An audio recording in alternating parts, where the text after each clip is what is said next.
Welcome to Stories from Site, the podcast for renovation enthusiasts.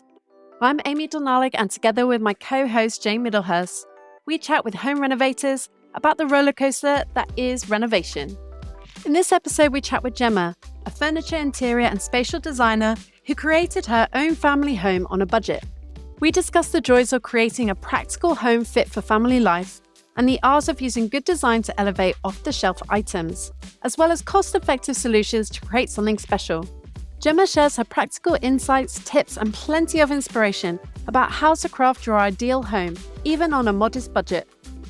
Gemma, I've been looking at your photos. It's so beautiful. I don't normally get the green-eyed monster, but I have to say I was a bit like, oh, I want that kitchen so much. Thank you. Well, I tell you, we've waited a long time for it, so it's really nice to finally have a nice functioning home and kitchen. Yeah. Oh, wow. Do you feel like you're just in full hosting or just suddenly becoming, Nigella in the kitchen? Absolutely, especially now that it's getting nice and sunny again because I can open up the windows and doors. But yeah, no, if there's a weekend, which is not very often actually, but if there's a weekend where we haven't got much on, then I'll be like, who can we have over? What could we do?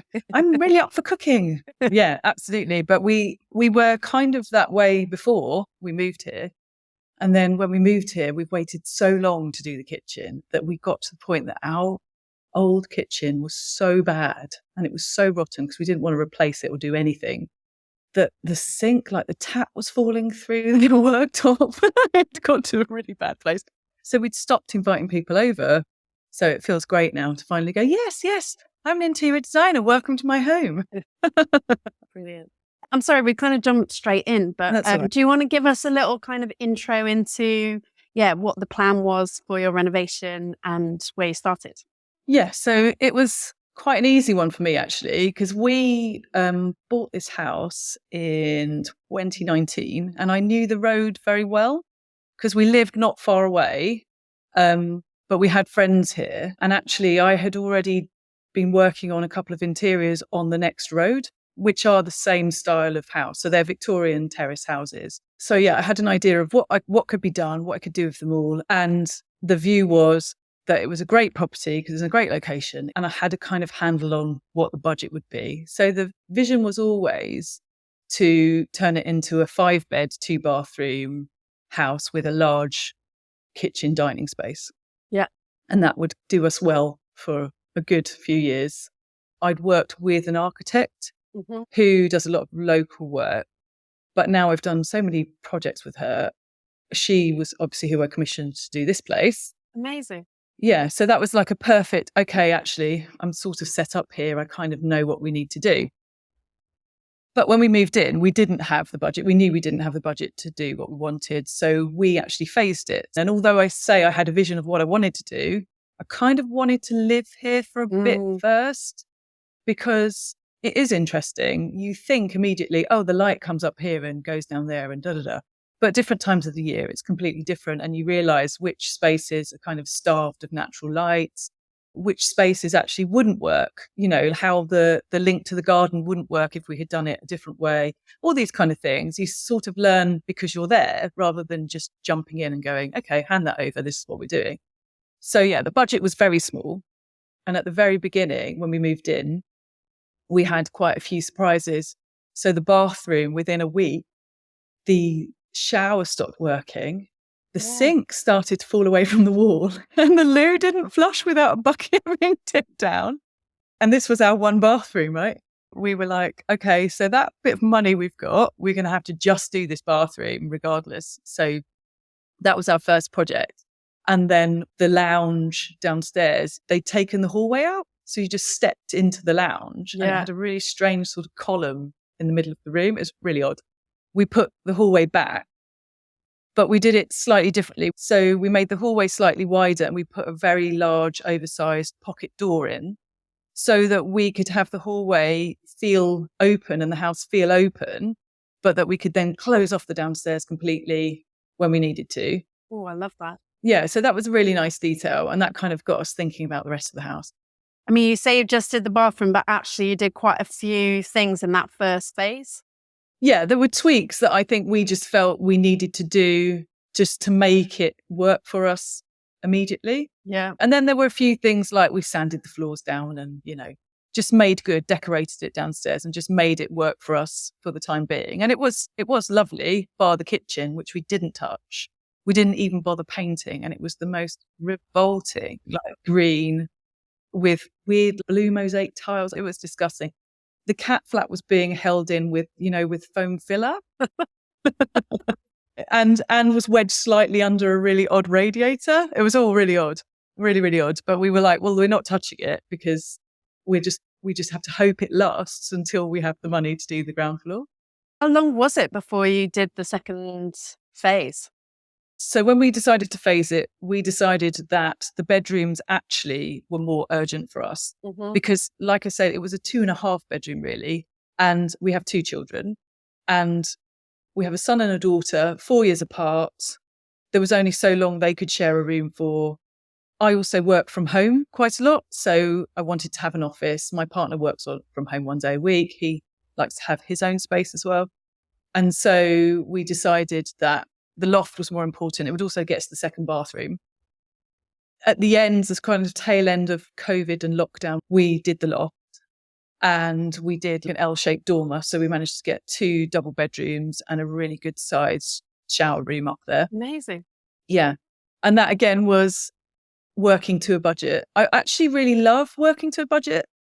I love setting myself a kind of, a target and to sort of think outside the box of how to design something that feels bespoke, but on a budget and sort of cleverly shop around.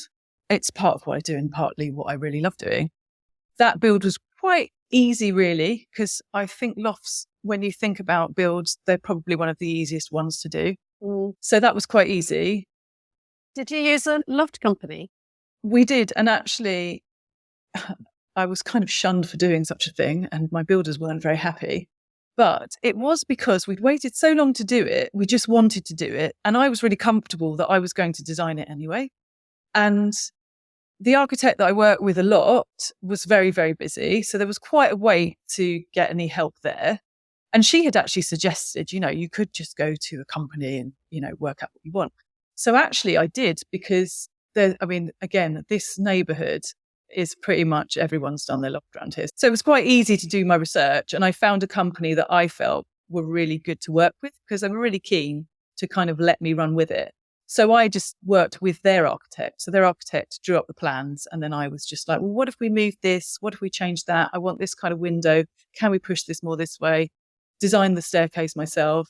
And actually it was really smooth. Yeah, I would recommend it. I thought it was a really good experience. It was an awkward time because we were all still working from home then. So I was working from my bedroom at a desk because I had nowhere else to go. So it was quite odd because they were like putting in staircases and stuff and just wandering into my bedroom, asking questions all day. It was quite a funny experience, but it was really smooth and they were really nice people. And was that the case that they did the shell and you were doing the fit out, or did they do the fittings and finishes as well?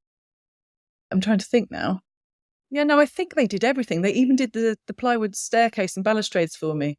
I just made it super easy because what I did, and which is where the idea for the kitchen came from actually, is that I obviously designed the staircase. I worked out every single detail, the spindle, the top, everything.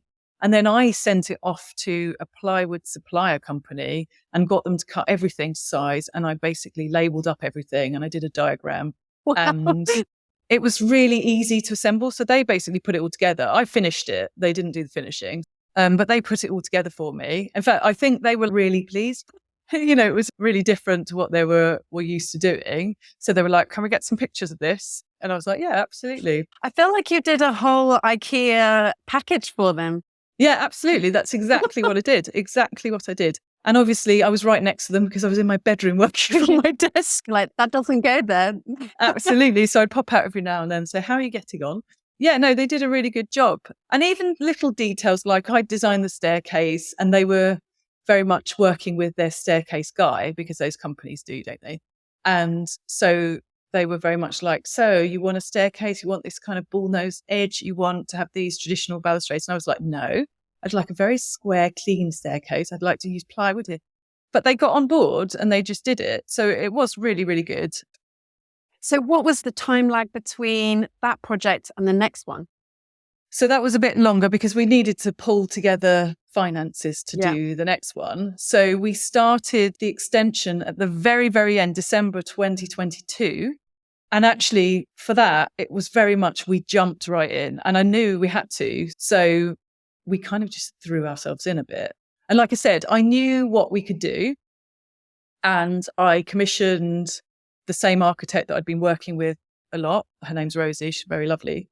And what I loved about Rosie is that I work very well with her, but I can be quite honest with her and we talk, clearly about budget, what we can and can't have. And I quite like being sort of set those boundaries to work around, and work out how to deal with them.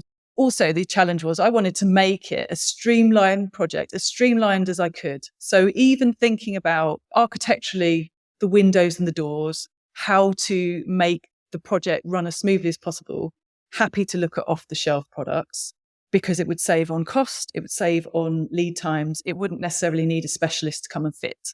So I was very much like, okay, well, let's see what we can do. And I'd been looking at lots of other architects that have used, like, for example, Velux roof lights, and they've just exposed the roof timbers and they've framed up the windows. And I love that detail.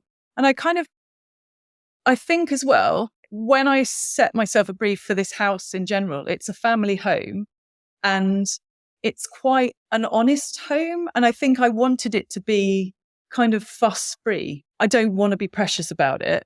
I want it to sort of be what it is, but designed. Yeah. So it was very much, okay, let's work with Velux roof lights. They're off the shelf. And actually, for me, it was brilliant because I could then budget. I could even shop around for the roof lights to find the company that could get them to me the quickest, at the cheapest price and the lowest delivery cost.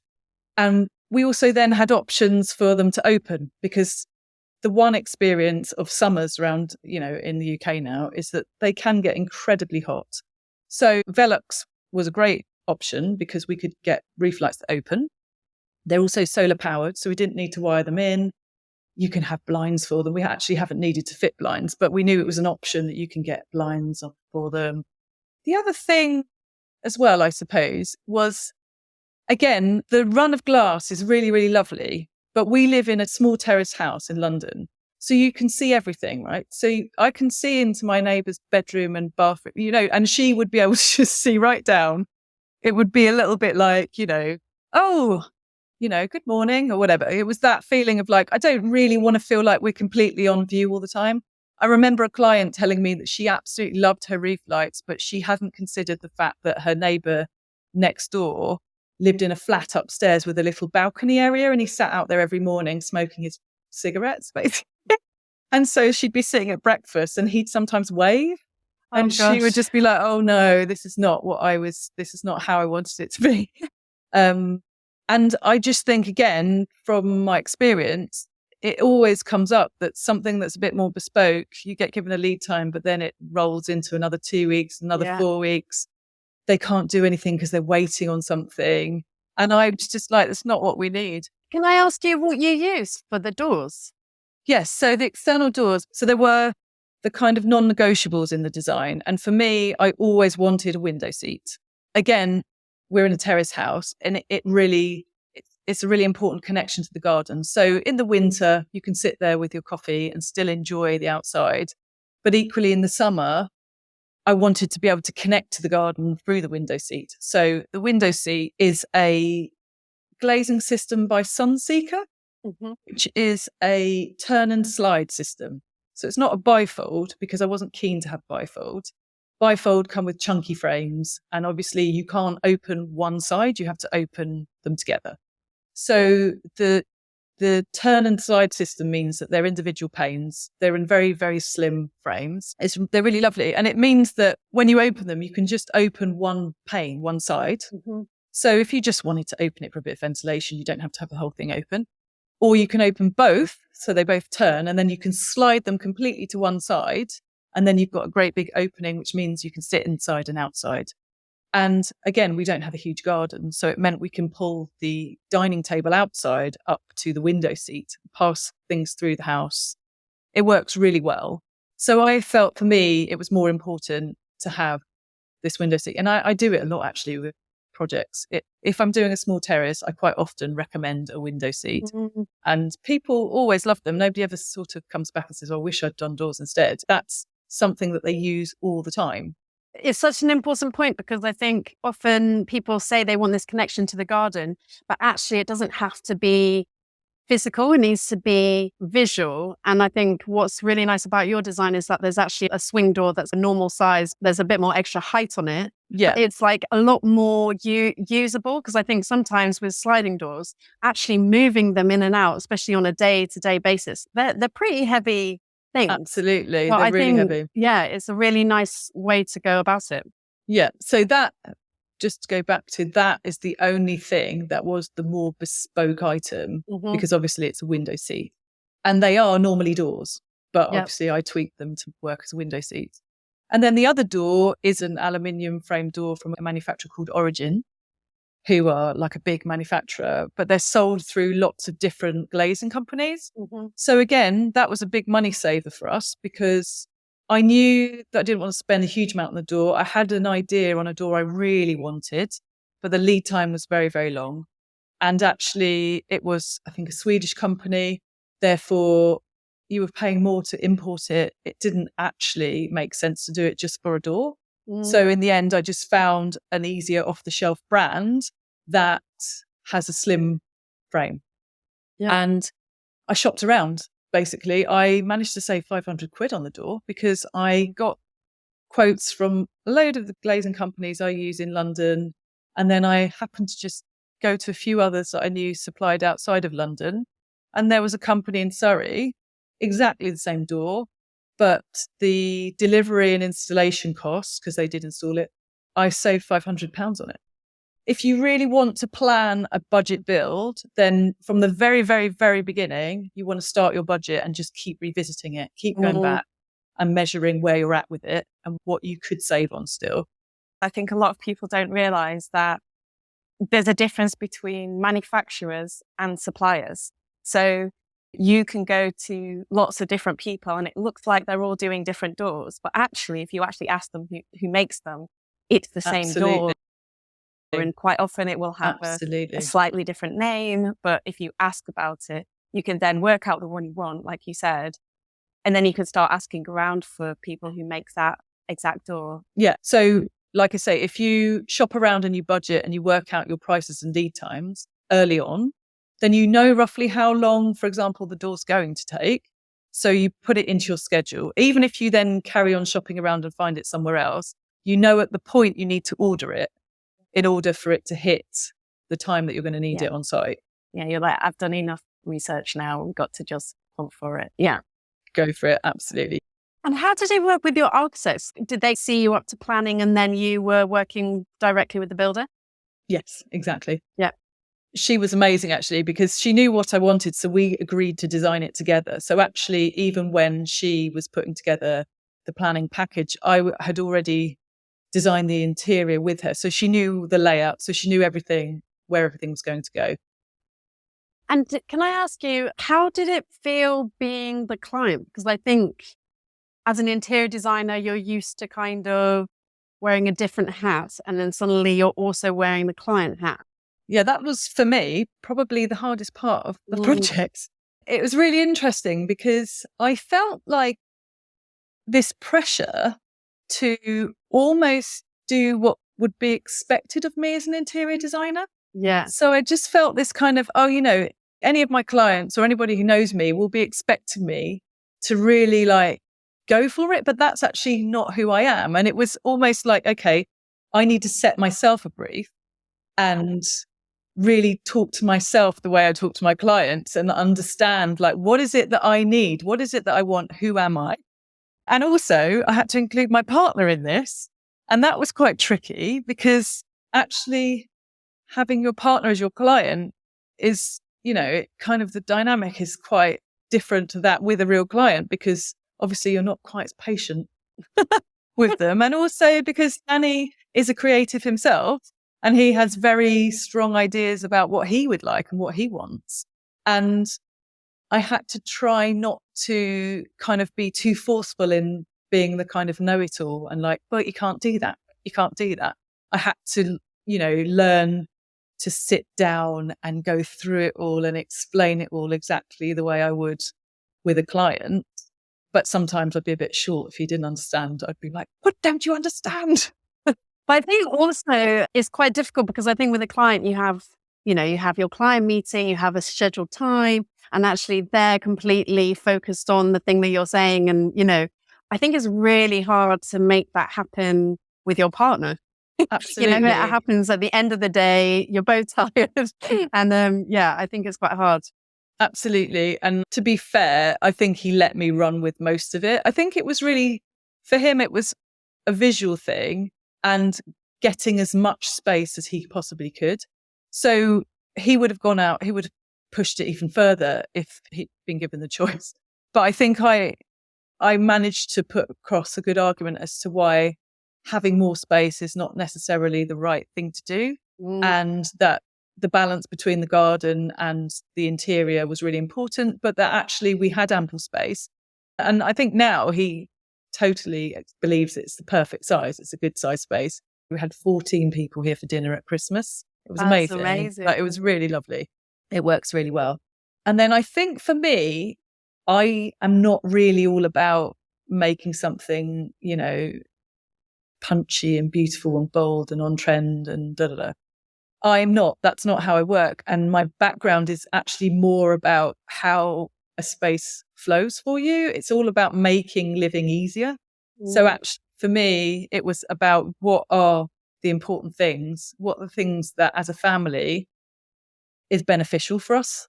And that was the connection to the outside. That was the natural light. That was the functionality of the space, the flow of the space, making sure, there were no areas where people were going to knock into each other, that there was always space around us, that there were different zones for the different times that we needed to do things. So the kids sit at the counter most mornings and we have our chat and they have their breakfast and they love it.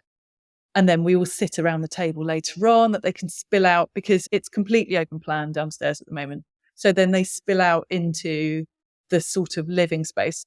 Over time, we've decided that actually we are going to close off the front room. But at the time that we did the build, we decided we'd like to live in it open plan for a bit because actually it's so lovely because the light comes up on one side of the house and goes down on the other.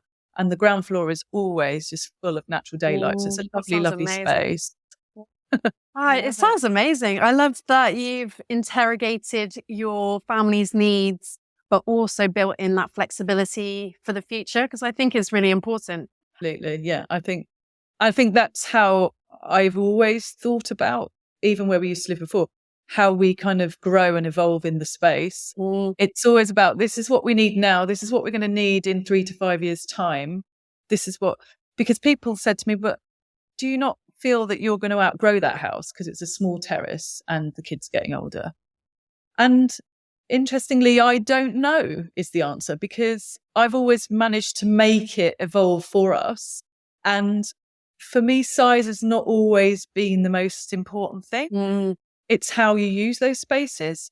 And the house was not just about the size. It was about what it could do for us. It was about the local area, the community, the kids, groups of friends, everything was important to us. And at the moment, that is still working perfectly. And I don't know that we would move necessarily based on feeling like we need to go bigger. I kind of try and say this to my clients. It's not always about having a big space, having a big home. It's really not. I just like spaces that work well. It doesn't matter what size.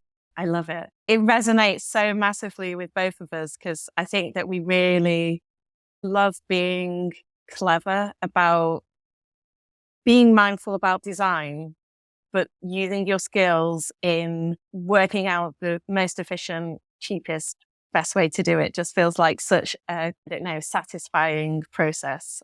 Yeah, absolutely. And I was going to say, that is the thing about the kitchen. I love the kitchen. Absolutely love it because it feels really designed. I designed it. I thought about every detail. Yeah, it's an IKEA. It's all IKEA unit, even to the point that I wanted it to be completely flush. So rather than using the wall cabinets, I used the top boxes, but they kind of look strange, but I wanted it to align. So I designed it all to frame in ply and then put this shelf in the middle.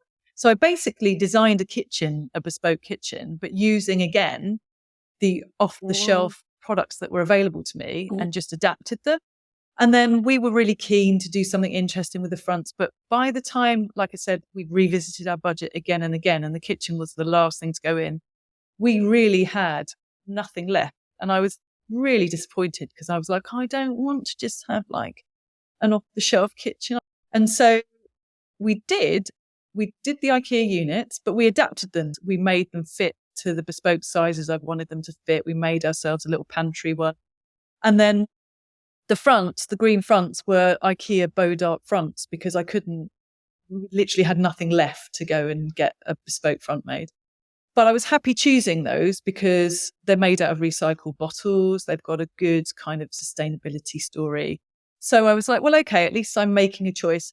And that they also are like a nice kind of neutral green. And I love the colour, and I felt like it went with the palette I was pulling together.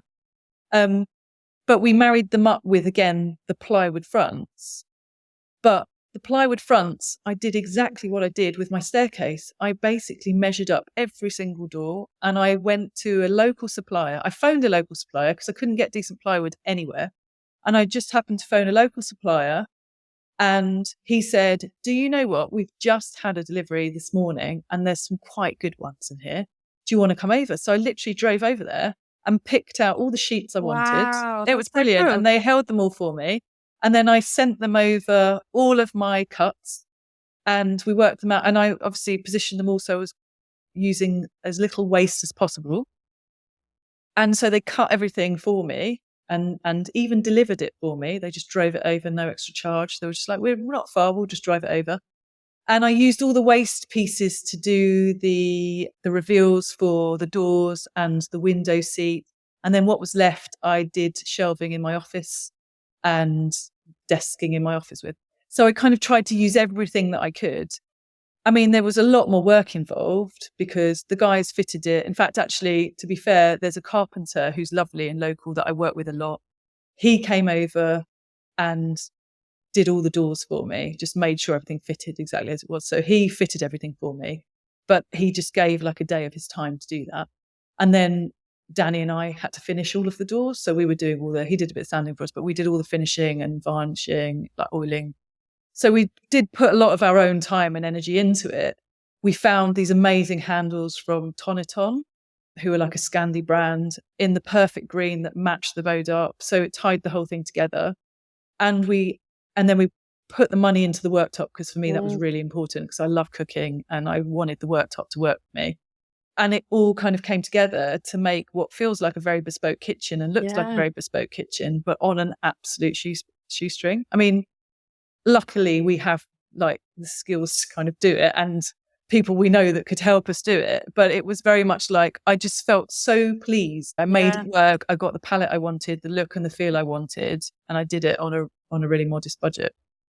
I think what's coming out of this episode and from what you're saying is just how actually it's all about design, isn't it? So like the opposite thing is to spend your money on the kind of products and the nice things, but actually is how they go together in a space that makes them stand out and sing.